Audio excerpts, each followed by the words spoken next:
നിങ്ങൾ ചില നമ്പറുകൾ ആവർത്തിച്ച് കാണാറുണ്ടോ? ഉദാഹരണത്തിന് നമ്പർ പ്ലേറ്റുകളിൽ, റസീറ്റുകളിൽ, ക്ലോക്കുകളിൽ. എങ്കിൽ അവ യാദൃശ്ചികമല്ല. ഏഞ്ചൽ നമ്പേഴ്സിന്റെ കൗതുകകരമായ ലോകത്തേക്ക് സ്വാഗതം. ചില സ്പിരിച്വൽ വിശ്വാസങ്ങളനുസരിച്ച് ഇത്തരം നമ്പറുകൾ ഏഞ്ചൽസ് അല്ലെങ്കിൽ മാലാഖമാരിൽ നിന്നുള്ള സന്ദേശമാണെന്ന് വിശ്വസിക്കപ്പെടുന്നു.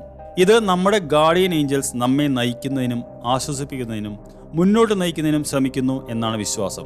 ഉദാഹരണത്തിന് നിങ്ങൾ 11 എന്ന നമ്പർ ആവർത്തിച്ച് കാണുന്നുവെങ്കിൽ അത് ഒരു എൻലൈറ്റ്മെന്റ്, അതായത് പ്രബുദ്ധത, ഇൻസ്പിറേഷൻ അല്ലെങ്കിൽ നിങ്ങളുടെ ഉള്ളിലെ ആത്മീയ ഉണർവിന്റെ അടയാളമാകാം. ഇനി 22 എന്ന നമ്പറാണ് നിങ്ങൾ ആവർത്തിച്ച് കാണുന്നെങ്കിലോ ഇത് നിങ്ങളുടെ ജീവിതത്തിലെ ഉയർന്ന പ്രകടനവും നിങ്ങളുടെ സമനിലയും സൂചിപ്പിക്കുന്നു.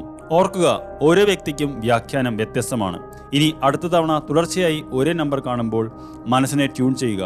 അവയുടെ പ്രാധാന്യം മനസ്സിലാക്കുക. അവ യൂണിവേഴ്സിൽ നിന്നുള്ള സന്ദേശങ്ങളാവാം. നിങ്ങൾക്ക് ഇത് വ്യക്തിപരമായി അനുഭവപ്പെട്ടിട്ടുണ്ടെങ്കിൽ കമൻറ്റ് ചെയ്യുമോ?